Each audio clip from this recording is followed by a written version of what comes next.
Okay, so let's talk about Singapore. It's one of the most successful countries on Earth, a real powerhouse. But it's facing a quiet crisis, one that could threaten its entire future. Not enough babies are being born.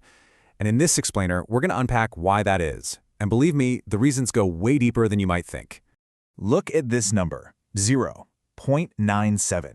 That's the number that has policymakers in Singapore seriously worried. It's the country's total fertility rate from 2023, a record low. Now, what does that even mean? Well, to put it in perspective, a country needs a rate of 2.1 just to keep its population stable. So yeah, 0.97 is a big deal.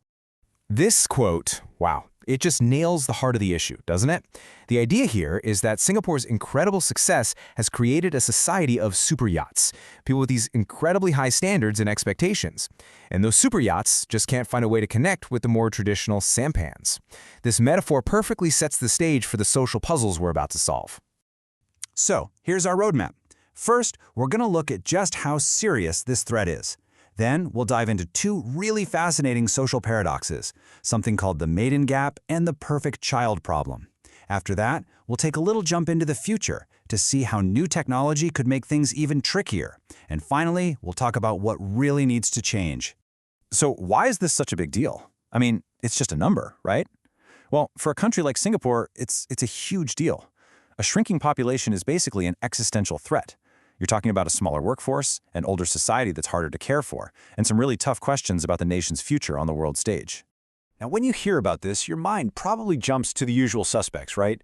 The high cost of living, those crazy demanding jobs, and yeah, those are definitely part of it. But they are not the real story. The real driver, what's truly behind this, is cultural. It's about societal expectations for the perfect partner and the perfect child becoming so impossibly high that people are just opting out. And that leads us straight to our first major paradox, and it's a direct result of Singapore's amazing success. It's called the mating gap, and it shows how progress can create a really fascinating and difficult social problem. Okay, so to really get the mating gap, we've got to talk about this one sociological concept, female hypergamy. Now, this isn't about judging anyone, okay? It's just a pattern that researchers have seen across many cultures. Women often tend to look for partners who have a similar or higher level of education and income. So you have that tendency. Now, let's look at what's actually happening on the ground in Singapore today. Women are crushing it in higher education. I mean, look at these numbers. 64% of young women have a university degree compared to just 56% of men. So what happens when you put those two things together? You get a demographic bottleneck. It's a completely unintended consequence of success. If the cultural expectation to marry up is still there, but you have more women than men at the top of the educational ladder, well, you get a fundamental mismatch. You have this growing group of highly successful women and a shrinking pool of men who meet those traditional standards. And that pressure for perfection, it doesn't stop once you find a partner. Oh no, it gets even more intense when it comes to parenting. And this brings us to our second big paradox. The quest to raise the so-called perfect child is ironically a huge reason why people are having fewer of them. To really get this, you need to understand one word, kiasu. It literally means afraid to lose. But it's so much more than that. It's this deep-seated, all-consuming, hyper-competitive mindset that shapes so much of the culture. It's the drive to make sure your child is always ahead of the pack. And this isn't just some abstract idea. It affects real life every single day. We're talking about parents making massive financial sacrifices, buying a super expensive apartment just to be in the right school district, or spending a huge chunk of their income on private tutors.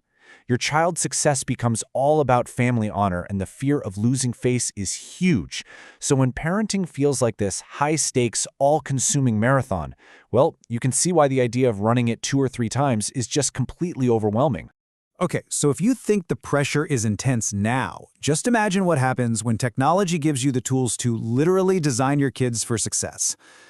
This is where things get a little sci-fi. We're going to pivot to the future and look at something that could be like pouring gasoline on this whole fire, reprogenetic technologies.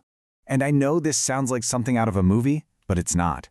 This is real technology that is right on the horizon. So just imagine, you're in a society that is already defined by that kiasu mindset. The temptation to give your child any possible advantage, even a genetic one, would be almost impossible to resist. So there are basically 2 main ways this tech could go down. The first is called polygenic embryo screening. Think of it like a genetic draft. You create a few embryos through IVF, and then you pick the one with the best genetic hand for things like intelligence. The second method, gene editing, is way more direct. You're not just picking the best of the bunch, you're actually going into the DNA and rewriting the code to enhance certain traits. So what's the problem with this? Well, there's this brilliant concept from evolutionary biology called the Red Queen effect. It actually comes from Alice in Wonderland, where the queen tells Alice she has to run as fast as she can just to stay in the same place. If every parent starts genetically boosting their kids for intelligence, guess what happens? The average just goes up. Nobody gains a real advantage. The competition just gets fiercer, and you're all stuck in an endless and very expensive arms race. Now you might be thinking, okay, but won't this stuff get cheaper over time like an iPhone? Well, probably not. And the source here uses a perfect analogy. Think less smartphone and more dental implant. This isn't a mass-produced gadget. It's a complex, personalized medical procedure that requires a doctor's time and expertise. And because of that, the cost is likely going to stay high, making it a luxury item. And this brings us to the ultimate crazy irony of it all. The very technology that promises the perfect child could become the #1 reason to have only one. If it costs a fortune, many parents might decide to pour all their resources into a single, genetically superior child instead of having a larger, unenhanced family. It could actually drive the birth rate down even further. So, where does that leave us?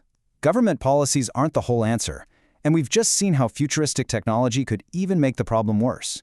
So, what is the ultimate solution? At the end of the day, the core issue isn't something a government check can fix. The only real solution is a deep societal shift in mindset. It means tackling these cultural pressures head-on. It means redefining what success looks like, easing up on the relentless academic race, and changing our crazy expectations for what a perfect partner or a perfect life really is. And that's the big, provocative question we're left with. This whole thing is about so much more than demographics. It's about our values. In this relentless quest for the perfect partner, the perfect student, and maybe soon, the genetically perfect baby, what are we sacrificing along the way? What kind of society are we really building? That's a question every hyper-competitive society is going to have to answer.